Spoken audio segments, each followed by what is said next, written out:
A dead body splashes into a well. The garrison drinks from it anyway. 3 days later, the castle surrenders. Not because of an army, not because of a siege tower, because of one corpse. This is the story of medieval warfare's darkest art. And so, A trick so war brutal, of attrition so began. psychologically devastating, that castles opened their gates without One a single corpse was stone enough. being thrown. Imagine you're trapped inside a castle. Stone walls 10 feet thick, soldiers on the battlements, enough food for 6 months. You should be safe. But the enemy outside doesn't want to break your walls. They want to break you. They know something you don't. Over the next few minutes, you'll learn why some of history's most impregnable fortresses surrendered not to weapons, but to fear. And by the end, you'll ask yourself one question. How long would I last? You've been inside the castle for 3 months now. The bread is gone. The horses are gone. The rats are gone. You're eating boiled leather. This isn't bad luck. It's strategy. In feudal Japan, samurai warlord Hashiba Hideyoshi perfected a tactic called hyoro-zeme, literally food attack. He didn't assault Tottori Castle. He just waited and waited. His spies intercepted every supply caravan. His ships blockaded the coastline.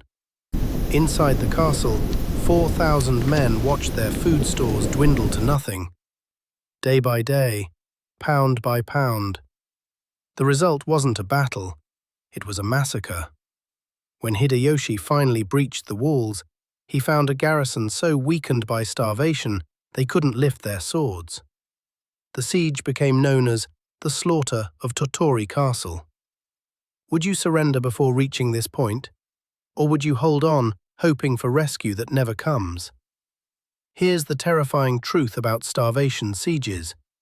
The attacker doesn't need to win, they just need to outlast you.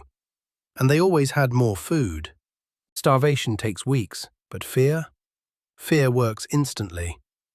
In 1097, Crusader armies surrounded the city of Nicaea. The Turkish defenders refused to surrender. So the Crusaders built a trebuchet, not to throw stones, to throw heads. They collected the severed heads of captured Turkish soldiers, loaded them into the catapult, and launched them over the walls. Imagine standing guard at midnight. You hear a thud.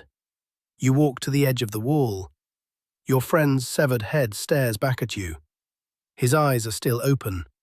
But this wasn't the worst part. The Mongols perfected this terror tactic. They would execute prisoners within sight of the castle walls. Then they'd catapult the bodies inside, sometimes still alive. The message was clear. This is your fate if you resist. Many castles surrendered immediately after these displays. Be honest, if you saw your commander's head fly over the wall, how long would you keep fighting? The walls of a medieval castle were engineering marvels. But every marvel has a weakness. The ground beneath it.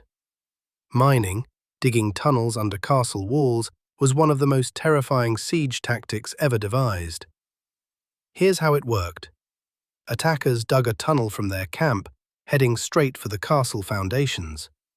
They'd prop up the tunnel with wooden beams. Then they'd pour animal fat inside, light it, and retreat. The wooden beams burned, the tunnel collapsed, the castle wall fell. But defenders weren't helpless. They dug countermines, tunnels of their own, heading straight for the attacker's tunnel.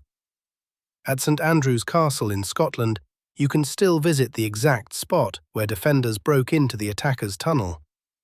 They met underground, in pitch darkness, with swords.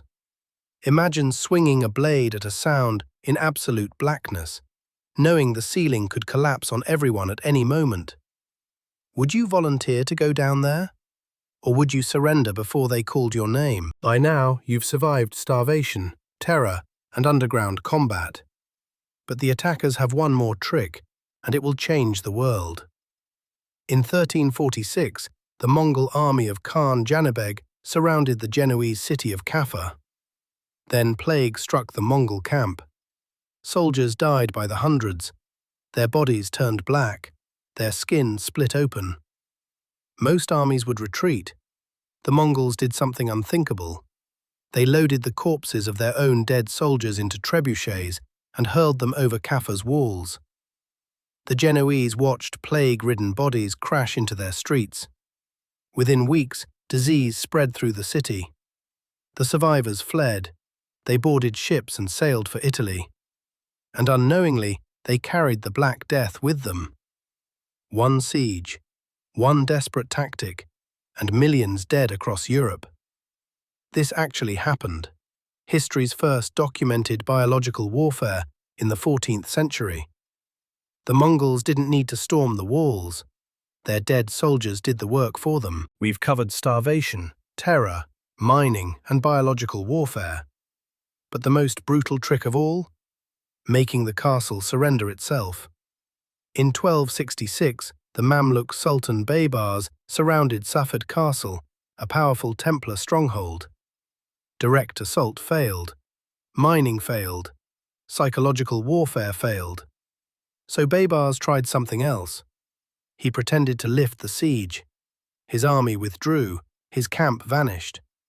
The Templars, exhausted, hungry, desperate, opened their gates, and Baybars' hidden army attacked. Every Templar inside was massacred. But the most famous betrayal in siege history happened at Antioch during the First Crusade. The Crusaders negotiated surrender with the Turkish garrison. They accepted the enemy commander's banner as a token of trust. Then they slaughtered everyone anyway. These weren't battles. They were executions dressed as diplomacy. Could you trust a surrender offer after hearing these stories?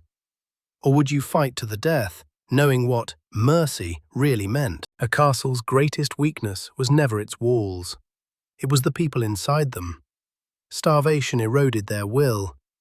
Terror shattered their courage. Betrayal destroyed their hope. And one by one, they opened the gates.